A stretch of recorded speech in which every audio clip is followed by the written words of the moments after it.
V dokumentu, ki je šel v predlogu in bo šel na obravnavo najprej v organe Slovenske demokratske stranke in potem tudi na predstavitev po posamičnih področjih za javnost, smo se lotili tako strateških kot organizacijskih sprememb.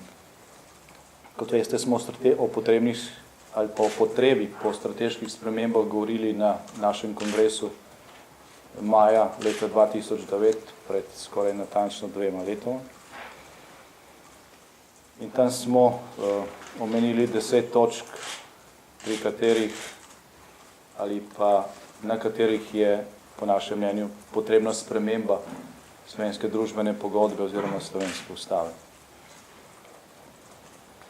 Leta 1991 je Slovenija sprejela za tiste čase moderno ustavo. Ustavo, kakršne Slovenci še nikoli do takrat nismo imeli, ker nismo imeli svoje države. Ustavo, ki se je lahko mirno kosala z ustavami drugih modernih narodov v Evropi in v svetu. In tisto je bil pač pomemben dosežek. Pa je bila ta ustava, ta družbena pogodba sprejeta decembra 1991, zaznamovana s časom, v katerem je bil ta dokument pripravljen, diskutiran, usklajevan, ker je šlo pri mnogih točkah za kompromis, in sprejet. Ta dokument je v določeni meri zaznamovan tudi z iluzijo, da je možno kombinirati nekatere najboljše rešitve ali pa rešitve, ki so se nekaterim zdele najboljše, iz 2 različnih ekonomskih in političnih sistemov. Po 20 letih je popolnoma jasno, kaj od tega je dejansko možno in kaj ni. Jasno je, kaj deluje in kaj ne deluje. Tisto, kar ne deluje, je pač potrebno popraviti. Eden od avtorjev slovenske ustave iz leta 1991, dr. France Bučar, je v svoji knjigi zapisal tudi naslednjo misel.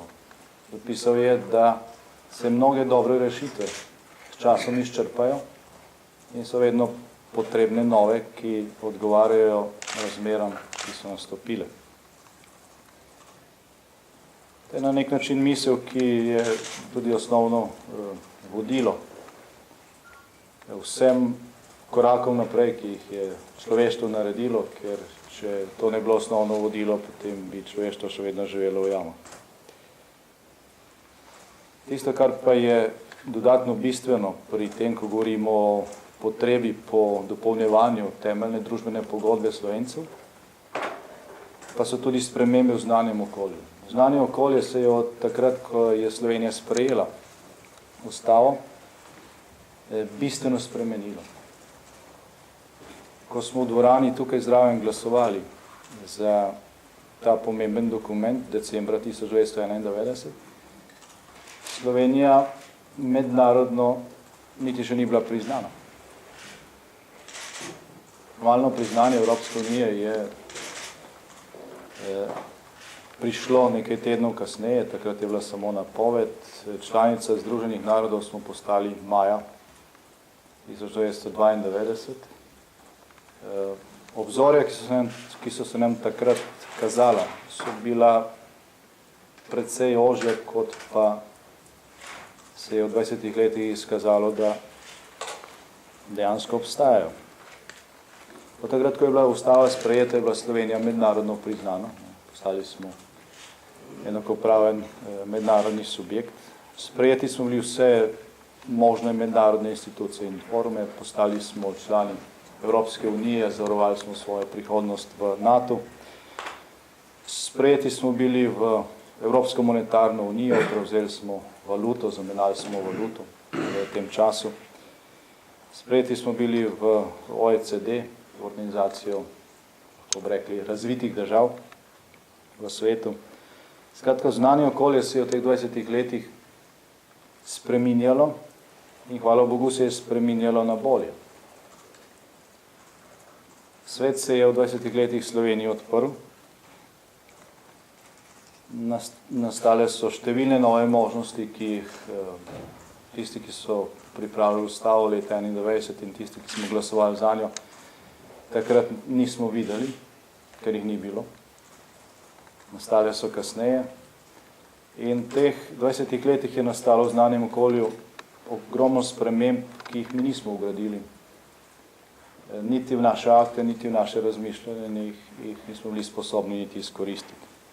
Priložnosti, ki so se ponujale, so bile samo delno izkoriščene. Zato so tukaj potrebne večje spremembe. Poleg teh, ki smo jih že omenjali in jih ne bi ponavljal,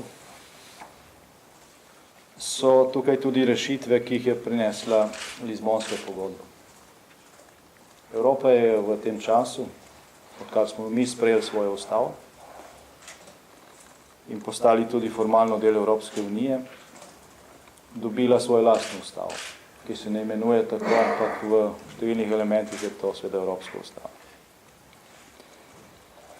Tisto, o čemer se je govorilo zgolj kot o teoretičnem pojmu, to je evropski gospodarski in socialni model, je s to Lizbonsko pogodbo dobilo tudi konkretne obrise. Danes v velikem številu elementov evropski gospodarski in socialni model obstaja.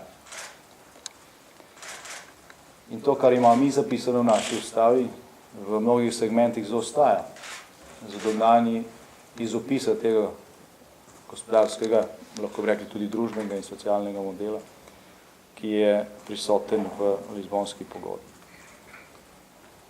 Eden od korakov, ki je bil narejen tukaj naprej, je recimo pri razumevanju lastnine. Lastnina je v slovenski ustavi obravnavana kot ekonomska kategorija, kot pomembna ekonomska kategorija.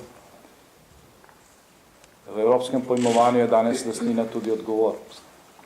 Ni samo ekonomska kategorija. Iz tega manjka, ki obstaja pri nas v temeljni družbeni pogodbi, izhajajo številne anomalije, s katerimi se danes srečujemo. Ni to osnovni vzrok, je pa pomembno, ker niti ni bila opravljena razprava o bistvu oziroma o pravem izvoru nekaterih težav. Torej, strateški predlogi sprememb za naslednje obdobje, ki bo pripravil naš strokovni svet, bodo posegali v nekatere temelje slovenske družbene pogodbe. Razprava o posamičnih poglavjih je bila opravljena v okviru okroglih miz, štirih okroglih miz, ki jih je pripravil Inštitut dr. Jožeta Pučnika v zadnjih 2 letih in na številnih omizjih, ki niso bila vse javna. Tako da se je nabralo izjemno veliko idej in predlogov in v naslednjih mesecih bomo iz tega gradiva pripravili tudi teze za ustavo za drugo republiko.